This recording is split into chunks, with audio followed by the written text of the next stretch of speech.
importantes verdades nesse texto que nós queremos compartilhar com os irmãos nesse momento. E nós podemos observar aqui a primeira verdade aqui do texto.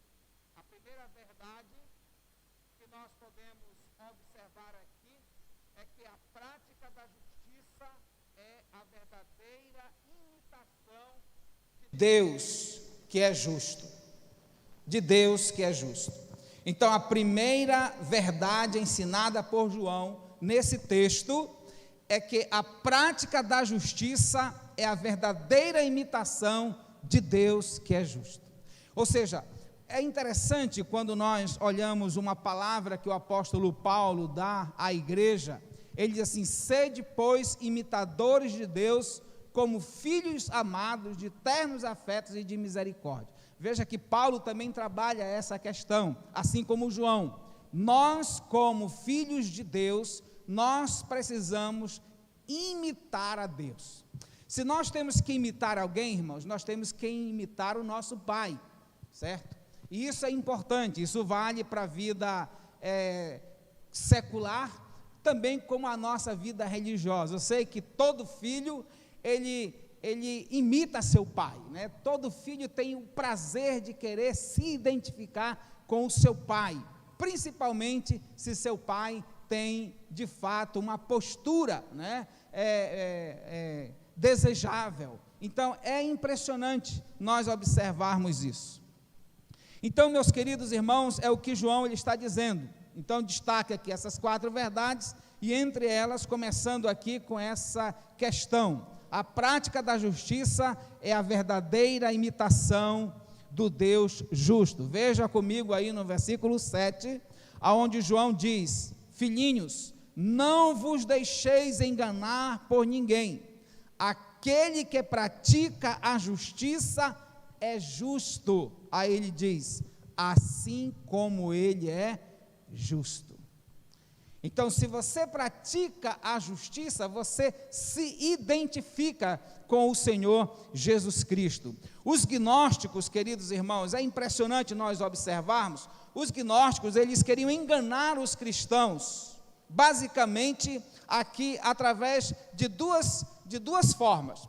De uma forma teológica e de uma forma também moral, né? Como nós podemos observar no capítulo 2, no versículo 26, quando eles assim ensinavam, declaravam, como diz o João: isso que vos acabo de escrever é acerca dos que vos procuram enganar. E aqui João ele está falando sobre a vinda do anticristo, no contexto que ele faz essa referência. Por quê? Porque os gnósticos estavam tentando enganar teologicamente aqueles irmãos que viviam naquele momento ali com falsos ensinos, distratando inclusive da pessoa gloriosa de nosso Senhor Jesus Cristo. E no versículo 7 do capítulo 2, nós podemos observar aqui também, para que os irmãos entendam, que eles estavam querendo enganar aqueles irmãos no aspecto moral. Vejam só como ele diz aqui: amados, não vos escrevo um mandamento novo, senão um mandamento antigo, o qual desde o princípio tiveste. Esses mandamentos antigos é a palavra que ouvistes. E é interessante, porque o contexto, ele vai falar de uma vida comportamental do crente no contexto, seja no contexto da igreja local ou no contexto social, onde o crente deve expressar o amor, a misericórdia, a graça e, sobretudo, o comprometimento com o reino de Deus, vivendo uma vida impoluta, vivendo uma vida santa, uma vida reta, uma vida de justiça, uma vida de santidade. Então, no entanto, João aqui, ele faz, no caso aqui, uma certa prova, né, do ser. É interessante nós observarmos o que João, ele vai declarando na sua palavra.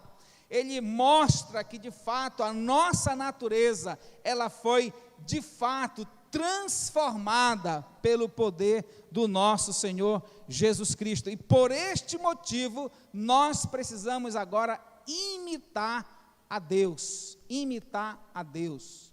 De que forma, irmãos? Como ele mesmo fala no texto do capítulo 3, no versículo 7. Filhinhos, não vos deixeis enganar por ninguém. Aquele que pratica a justiça, ou seja, o que ele está dizendo a nós, é que nós devemos praticar a justiça. Agora, que justiça? É a justiça do mundo? Não. Ele está fazendo uma conexão aqui com a justiça de Deus. A justiça de Deus revelada através do sacrifício de Jesus Cristo na cruz. Vejam só que ele faz essa ligação quando ele diz que nós devemos praticar a justiça, assim como ele, no caso Jesus, é justo. É justo. Então, Jesus, ele manifestou o maior ato de justiça quando ele se doou em nosso lugar naquela cruz ali no Calvário. Ou seja, ele deu prova cabal da sua justiça ali em prol do homem. E isso é muito importante, meus queridos irmãos. É muito importante nós observarmos isso. Ele dar a prova, assim também como nós devemos dar prova desta justiça que nos é repassada pelo exemplo de Jesus, vivendo uma vida de santidade, uma vida de retidão, como nós podemos observar na palavra de Deus, na palavra de Deus. Nós, queridos irmãos, somos cristãos e nós procuramos agradar a Deus e viver uma vida de santidade, não observando ritos e não observando essas coisas místicas, mas o nosso comprometimento é com base naquilo que Jesus Cristo, ele fez por nós. Como a palavra de Deus nos diz no capítulo 1, no versículo 9, quando diz: se confessarmos os nossos pecados, ele é fiel e justo para nos perdoar os pecados e nos purificar de toda injustiça. E agora, com uma vida pura, com uma vida reta, na presença do Senhor, nós praticamos a justiça para a glória de Deus, para a glória de Deus, vivendo uma vida de santidade, de retidão. Olhando essa questão ainda aqui, queridos irmãos, sobre a justiça, quando nós pensamos na justiça, conforme declara João, quando diz, aquele que pratica a justiça é justo, e ele está falando daquele que é salvo e alcançado pelo Senhor Jesus Cristo, ele está falando de atos de misericórdia, de amor, de bondade, de integridade, de virtude, de pureza, de uma vida pura, de uma vida honesta. É isso que ele está mostrando. Quando ele fala da prática da justiça, não necessariamente olhando para aquela questão de um julgamento justo que você exerce sobre alguma situação, mas falando das suas próprias atitudes em relação à própria vida, né? Em relação à própria vida e principalmente a vida relacional. Isso me faz pensar sobre aquela declaração de Jesus, quando ele se dirige aos seus discípulos, mostrando aos seus discípulos como eles deveriam ser diferentes, e Jesus diz para seus discípulos que eles deveriam amar os seus inimigos, orar pelos que perseguem e amar os seus inimigos, né? Então, ele diz, amai os vossos inimigos, e amar os inimigos é um ato de justiça, e logo em seguida, o Jesus, ele explica como deveria ser esse amor. Ele diz lá, se teu inimigo tiver fome, dê de comer, se tiver sede, dê de beber. Então, isso é uma forma de exercer a justiça, não a justiça do homem, mas a justiça de Deus, aquela justiça que você exerce, não olhando o seu próprio benefício, mas olhando algo maior, algo que transcende aquilo que é comum. É verdade, irmãos, que no contexto do homem, o homem sempre ele age em seu próprio benefício, Mas quando nós olhamos para a vida de Cristo, e quando nós nos damos conta de que nós temos um compromisso com Ele, as nossas ações, elas ultrapassam aquilo que no normal o homem faria. Nós não devemos agir pensando como o homem comum pensa, mas nós devemos pensar assim como Deus pensa, com amor, com misericórdia, com graça, com a justiça, conforme declara aqui a sua palavra.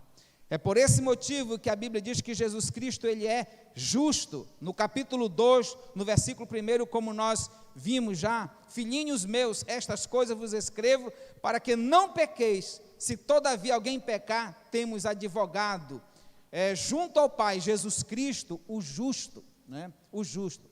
E assim como Jesus Cristo é justo, nós também devemos praticar atos de justiça.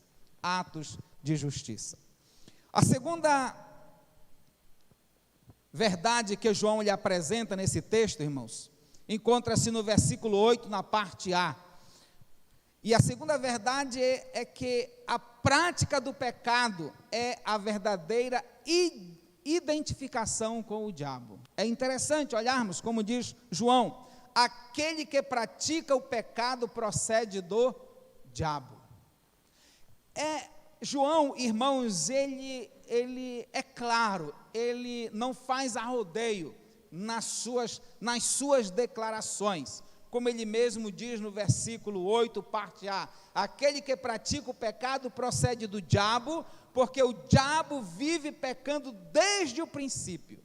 Se a prática da justiça, queridos irmãos, é a imitação de Deus, a prática do pecado é a imitação do diabo.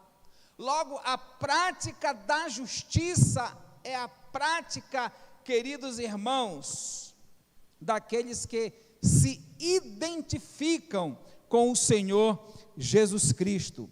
Por outro lado, a prática da injustiça é uma identificação com aquele que é o contrário de Deus, que é o próprio Satanás. Por esse motivo, João, ele é enfático, ele é claro, que aqueles que são filhos de Deus, eles praticam a justiça, mas aqueles que são filhos do diabo, praticam o pecado. E quando João fala sobre isso, é interessante. Nós somos o que falamos. Aliás, nós somos o que falamos, mas nós não somos o que falamos, mas nós somos aquilo que nós fazemos. Por que eu digo isso, irmãos? Porque uma coisa é o discurso, mas uma outra coisa é a prática. É a prática. Eu posso muito bem, com o meu discurso, ludibriar a pessoa, mas eu não posso, de fato, ser ou agir diferenciado daquilo que, de fato, eu sou. Isso me faz lembrar uma velha história, que eu acredito que muitos já leram nesses livros didáticos, que é a história do escorpião e a tartaruga, né? O escorpião e a tartaruga. Conta a fábula que o escorpião estava na beira de um lago e ele queria atravessar para o outro lado e não conseguia. E então ele viu a tartaruga. Aí ele disse para a tartaruga: comadre tartaruga, por favor, me leve para o outro lado. E a tartaruga, conhecendo o escorpião, disse: não, eu não vou lhe levar, porque se eu lhe levar, você certamente me matará, né? E aí ela disse: não, como é que eu vou fazer isso? Se eu for matar você, eu também vou morrer. E aí o que acontece? Ela, iludida pela conversa do escorpião, disse para ele: então, suba aí no meu casco. E ele subiu. E quando no meio do lago, o escorpião crava, olha, o seu esporão na tartaruga. Aí ele olha para a tartaruga e disse: comadre, é a natureza, né? É a minha natureza. Então, não é o que se fala, mas aquilo que se é, aquilo que se é. Você não é o que você diz ser, você é o que você é. Está impregnado, e é isso que João, ele está dizendo aqui. É por esse motivo, queridos irmãos, que Paulo, no capítulo 6, de Romanos, ele diz que a graça se manifestou para destruir o pecado. E nós não devemos mais viver como servos de Deus, escravos do pecado. É por isso que João ele está revelando essa verdade, dizendo aqui, que aquele que pratica o pecado, se identifica verdadeiramente com o diabo, né? Como ele declara no versículo 8, aquele que pratica o pecado procede do diabo, porque o diabo vive pecando desde o princípio, faz parte da sua índole, da sua natureza. Então, não somos o que falamos, mas o que fazemos. Não é o nosso discurso que nos torna filho de Deus, mas provamos que somos filhos de Deus através das nossas ações, através das nossas práticas. Você não pode dizer porque alguém disse, eu sou isso. Não é no que ele fala, mas é no que ele vive, a forma como ele vive, o seu estilo de vida. É isso que vai fazer a diferença, e é isso que João ele está mostrando aqui nesse texto. Uma terceira verdade que ele apresenta, no versículo 9, ele vai dizer aqui, irmãos, uma outra verdade, que é a prática do pecado é impossível para o Filho de Deus. A prática do pecado é impossível para o Filho de Deus. Vamos olhar o que diz o texto. Diz assim: todo aquele que é nascido de Deus não vive na prática de pecado, pois o que permanece nele é a divina semente. Ora, esse não pode viver pecando, porque é nascido de Deus. João ele vai fundo na declaração. Pecar aqui, irmãos, está no presente contínuo.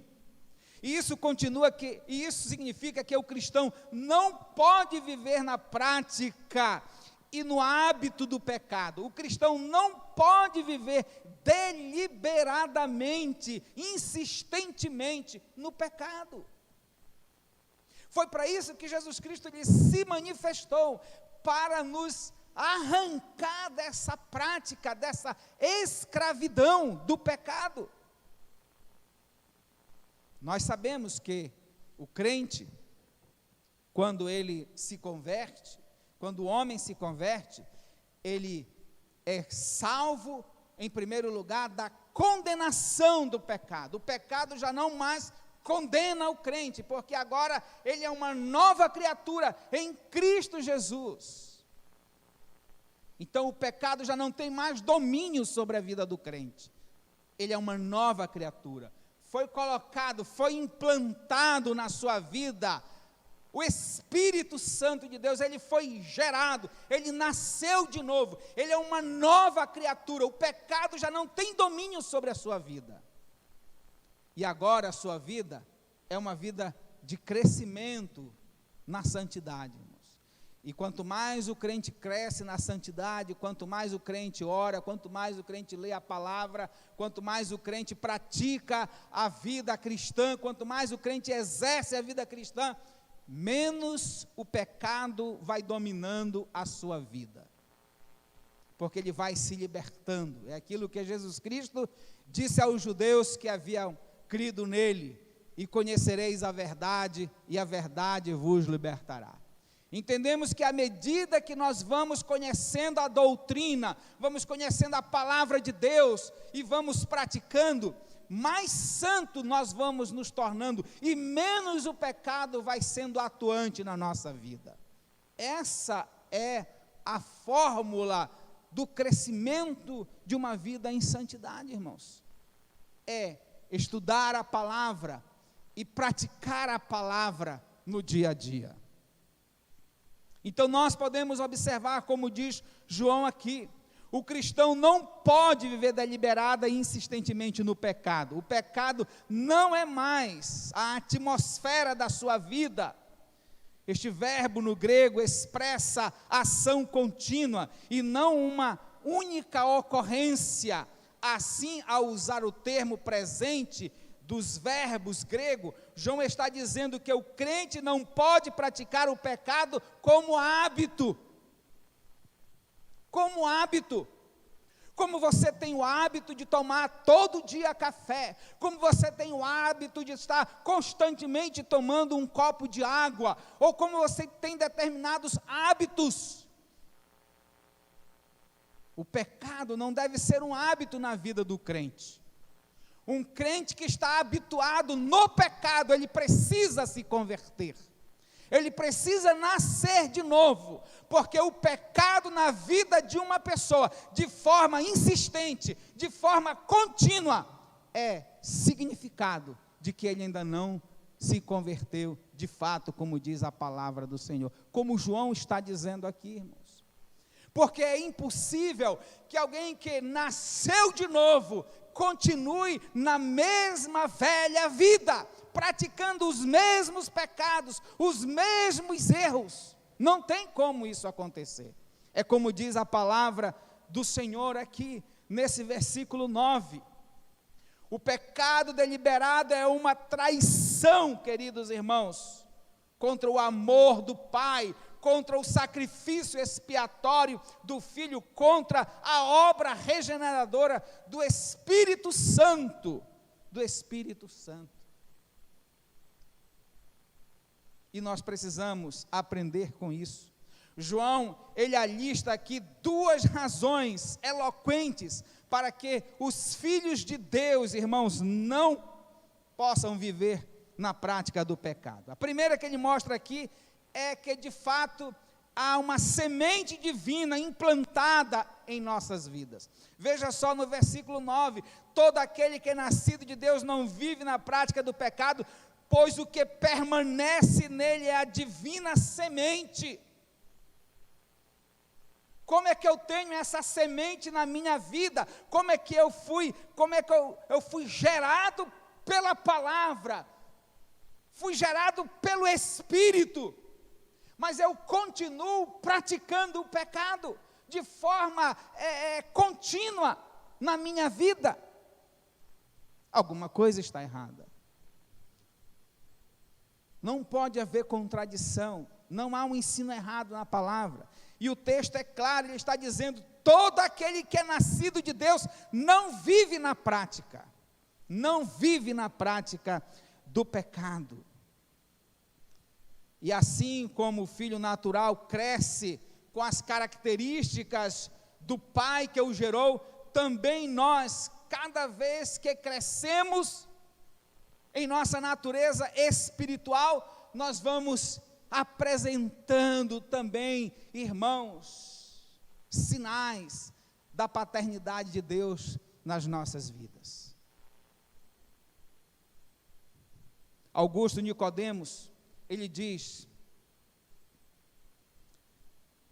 corretamente que João, ele usa aqui o quadro da reprodução humana. O sêmen carrega a vida e transcende as características paternas. Portanto, os que são filhos de Deus herdam a natureza divina, E como decorrência, o nascido de Deus não pode viver na prática do pecado. Por quê, irmãos? Porque Deus é santo. E quando nós nascemos de novo, nós recebemos da parte de Deus a divina semente que nos orienta e que nos estimula a viver essa vida de santidade. A divina semente, conforme nós podemos observar aqui, é a palavra de Deus que habita em nós. Fomos gerados dessa semente incorruptível. E a segunda coisa que ele mostra nesse versículo é por causa do novo nascimento, irmãos. Somos nascidos de Deus e Deus é santo, portanto devemos carregar a imagem do nosso Pai. Nascidos de Deus é a ideia central dos capítulos 3 até o capítulo 5 dessa epístola, como nós vamos ter a oportunidade ainda de estudar. Não podemos viver na prática do pecado, irmãos, pois essa é a marca dos filhos do diabo. o pecado. É isso que caracteriza os filhos do diabo. Enquanto a vida de santidade, a vida de retidão, a vida de justiça, a vida de misericórdia, a vida de integridade caracteriza o filho de Deus, por outro lado, aqueles que vivem na prática do pecado evidenciam uma paternidade diabólica em suas vidas. É o que diz a santa palavra de Deus. Uma outra verdade que João, a quinta verdade que João apresenta aqui, irmãos, aqui, é que os filhos de Deus e os filhos do diabo são conhecidos por suas obras. Veja o que ele diz no versículo 10, leia comigo aí. Nisto são manifestos os filhos de Deus e os filhos do diabo. Todo aquele que não pratica justiça não procede de Deus, nem aquele que não ama seu irmão. Ora, se Deus, na sua palavra, se através de Jesus, Ele está dizendo que nós devemos amar os nossos inimigos, que dirá os nossos irmãos? Né, irmãos? Que dirá os nossos irmãos? É aqui onde a gente tem que ter muito cuidado, irmãos, para fazermos a distinção, para fazermos a diferença na nossa vida cristã. Nós somos uma família, a família de Deus, e a família de Deus precisa amar-se. E é isso que João ele está mostrando de forma clara nesse texto. Há uma diferença entre os filhos de Deus e os filhos do diabo, e essa diferença, ela é identificada através das obras. Por que das obras, irmãos? Porque ninguém conhece o coração do homem.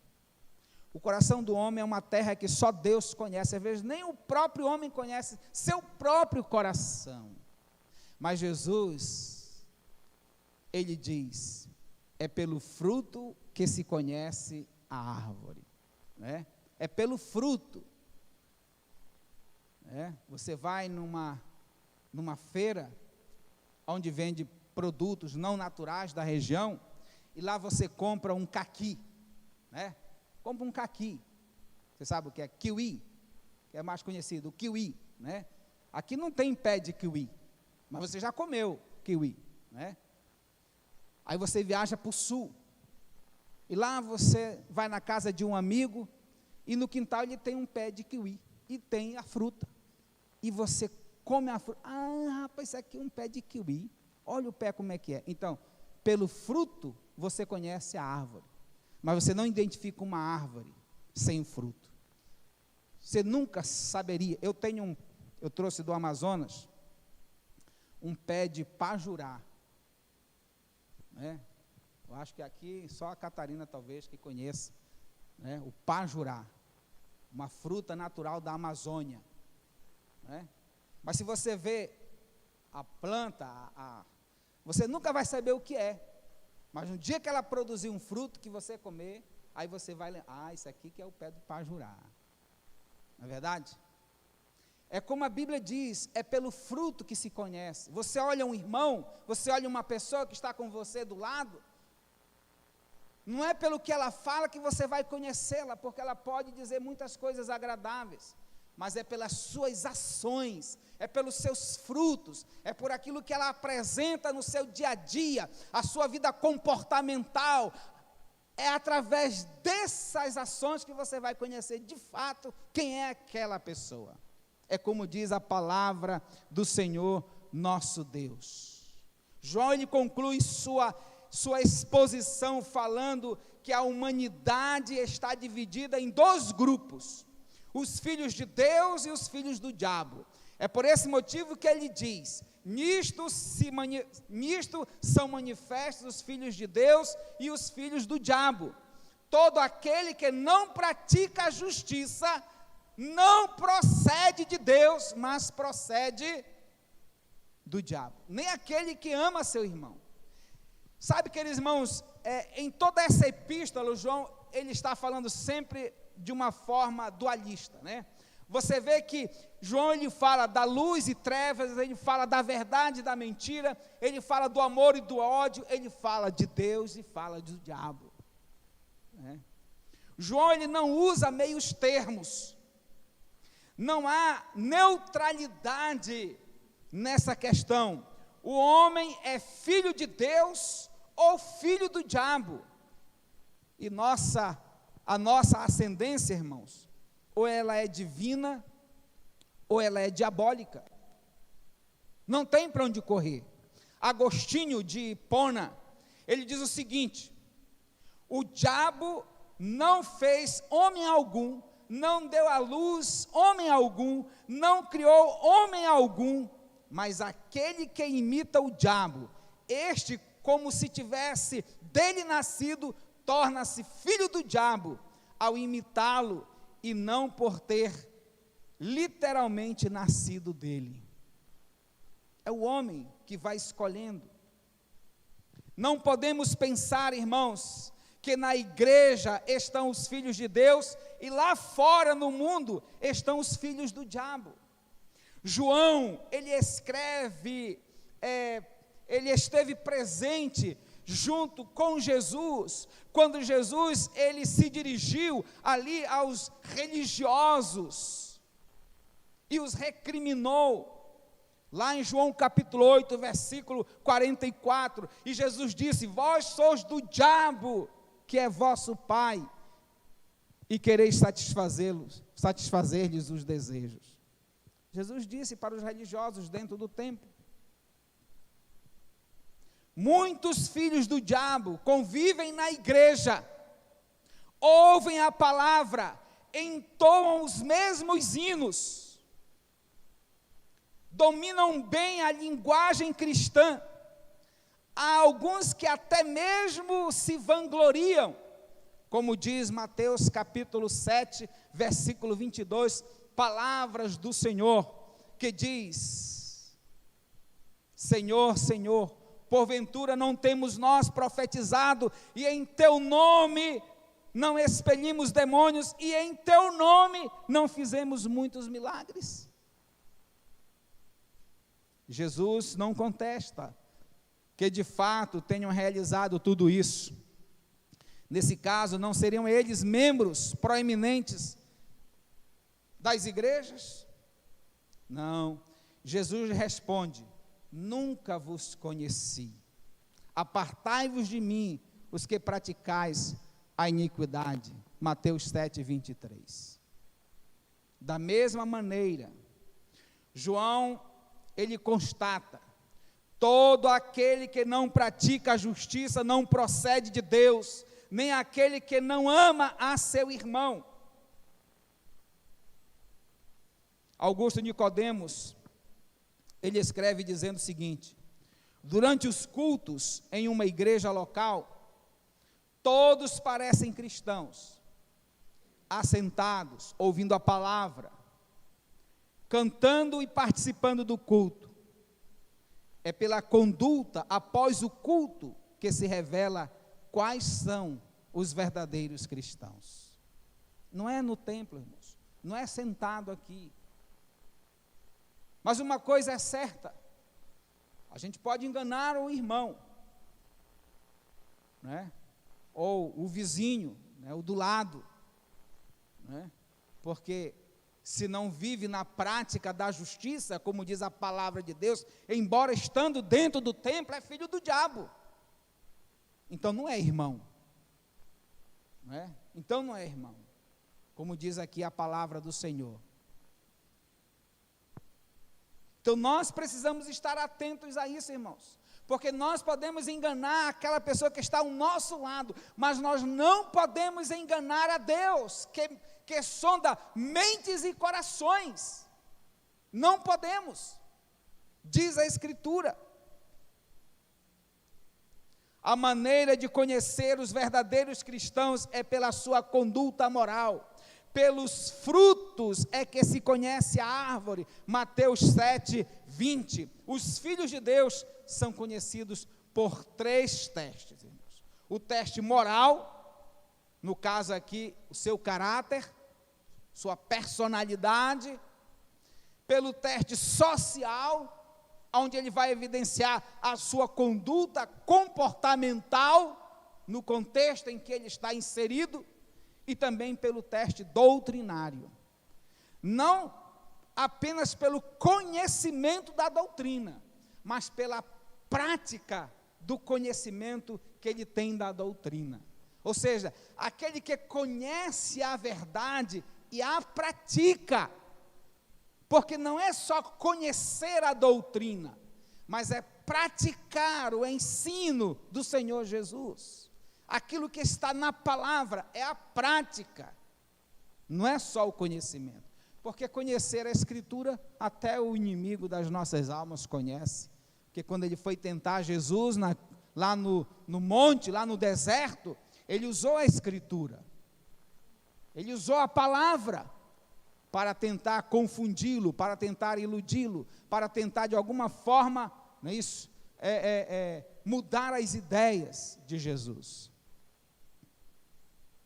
Os filhos de Deus, irmãos, são conhecidos pela obediência, amor e fé, ou seja, os filhos de Deus andam como Cristo andou e praticam a justiça. Os filhos de Deus amam a Deus e os irmãos. Os filhos de Deus creem que Jesus veio em carne, morreu e ressuscitou e voltará. Doutrinas essas que os gnósticos negavam e que muitos cristãos as negam com suas práticas comportamentais. Nós precisamos atentar a tudo isso. Já os filhos do diabo não praticam a justiça, nem amam os irmãos. A falta de justiça e a falta de amor provém da falta de novo nascimento, irmãos. Aquele que é nascido de novo, ele ama, ele considera, ele sabe quem o gerou. Concluindo aqui, irmãos, quero concluir aqui com a palavra de John Stott, que diz o seguinte: se Cristo se manifestou para tirar os pecados e para destruir as obras do diabo, e se quando ele se manifestar pela segunda vez, haveremos de vê-lo como ele é, e seremos semelhantes a ele, como podemos continuar vivendo no pecado? Fazê-lo é negar o propósito de suas manifestações.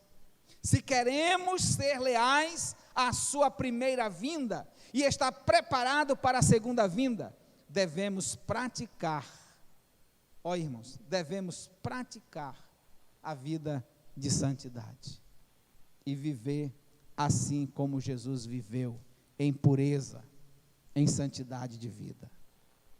Se nós queremos, irmãos, ver Jesus na sua segunda vinda, nós devemos reconhecer o que ele fez na sua primeira vinda. Ele veio para buscar e salvar o perdido, para mudar o coração do homem. E nós precisamos permitir essa mudança na nossa vida. Nós precisamos ser diferentes, mudar, nosso comportamento tem que ser diferente. Não podemos viver iludidos, não podemos viver enganados. A palavra de Deus é clara. João, ele é cristalino nos seus escritos. Não existe, irmãos, uma diversidade. Ou você é filho de Deus, ou você ainda é filho do diabo. É como diz a palavra de Deus. E aí cada um é capaz de fazer a sua própria avaliação, de acordo com a sua própria vida e o seu próprio pensamento, as suas próprias ações. Só o homem conhece seu coração. Só você é capaz de se colocar diante de Deus e diante de Deus reconhecer a sua natureza, a sua maneira de ser. A palavra do Senhor diz que Jesus Cristo veio para destruir as obras do diabo. para destruir as obras do diabo. E essa, irmãos, é a missão de Jesus. E conforme João, ele está despertando a nossa vida, para fazermos essa avaliação. João, como nós temos estudado, ele está combatendo o gnosticismo no contexto da igreja, mas também ele está levando aqueles irmãos a avaliarem suas vidas, suas condutas, seu comprometimento com o reino de Deus. E você pode também nessa noite fazer isso, irmão. Eu não conheço o seu coração, mas Deus conhece. Eu não conheço os seus pensamentos, só Deus sabe aquilo que você está pensando nesse momento. Ele sabe, eu não sei, mas Deus sabe o que passa no teu coração, na tua mente. E eu quero dizer para você que Jesus, Ele quer mudar a história da pessoa, e só Ele pode fazer isso, porque Ele conhece a natureza humana, porque foi Ele que a criou. E você pode nessa noite, avaliando a sua vida, o seu comportamento, a sua maneira de ser, suas ações, se colocar diante dEle e dizer para Ele: Senhor, eu sei que eu preciso melhorar, eu sei que diante da Tua palavra há muitas coisas que eu preciso mudar, mas eu não tenho conseguido, porque eu tenho feito segundo a minha vontade, porque eu tenho procurado fazer segundo a minha força, a minha capacidade, mas eu quero que o Senhor faça isso em mim. É isso que precisa, irmãos. Enquanto nós agirmos segundo aquilo que nós pensamos, aquilo que nós queremos, aquilo que nós achamos, nós não vamos conseguir. Mas quando nós começamos a agir pela vontade de Deus, segundo aquilo que Deus quer, segundo aquilo que Deus orienta, segundo aquilo que Deus ordena, aí as coisas vão mudar, vão ser diferentes, porque os filhos de Deus se submetem à sua vontade, à sua direção. E é aqui que está